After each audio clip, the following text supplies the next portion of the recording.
Hey guys, this is Psyence, and in this video I'm going to be discussing the direct music approach to Warlord Zon'ozz. We decided to split our raid into two groups of 4, excluding the tank and tank healer. Seeing as there's a lot of movement in this fight, we decided to leave our tank healer in an isolated location in order to deal with the sometimes sporadic tank damage. Both the ranged and melee groups should be composed of 3 DPS and a healer, assigning your most mobile healer to the ranged group. At the start of the fight, the tank should face Zon'ozz towards the ranged group until it casts Void of the Unmaking. This will summon an orb which must be bounced back and forth by your melee and ranged group so many times before eventually allowing it to hit Zon'ozz, triggering phase 2.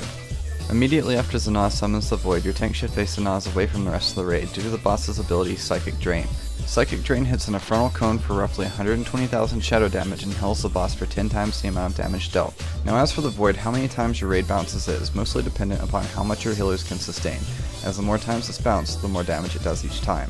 However, you don't want to bounce it too few times, as each bounce will add an additional 5% damage that Zon'ozz takes upon entering phase 2, and you might need the extra damage to deal with the shortened rage timer. The trajectory of the Void depends upon the angle your group hits it, meaning both groups may have to continuously accommodate for uneven bounces. We found that 7 bounces the first time and 5 times every time after was easily manageable and left us plenty of time to beat the enrage. Obviously your range group will be the last to hit it, leaving your melee in charge of getting out of the way when you're ready to enter phase 2. Upon entering phase 2, your raid should meet up at a designated point to help with AoE heals. This is primarily the burn phase, where cooldowns and heroism are advised. It's also a good idea to rotate your healer CDs through the different times you'll enter phase 2. For the first half of phase 2, Zon'ozz will only stand there and channel, but shortly after will turn and start hitting the tank again. After phase 2 ends, you go back to the very start of phase 1, where you'll once again need to face Zon'ozz towards the ranged group and turn him after he summons the Void. The last 2 other things to note are Zon'ozz's 2 other abilities, Focused Anger and Disrupting Shadows. Focused Anger is a stacking buff on Zon'ozz that increases his physical damage done by 10% per stack. This causes the tank to take increasing damage throughout phase 1, however these stacks are dropped every time you enter phase 2.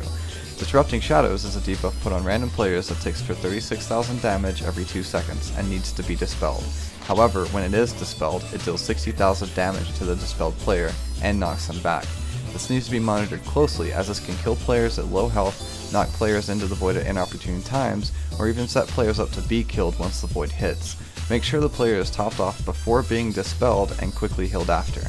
Well guys, that pretty much covers the Warlord Zon'ozz encounter. Check back for more Die With Music raid guides and other various videos, and don't forget to like, favorite, and subscribe to help this channel out. Hopefully this guide's been helpful, but if you have any questions, feel free to leave them in the comment section below.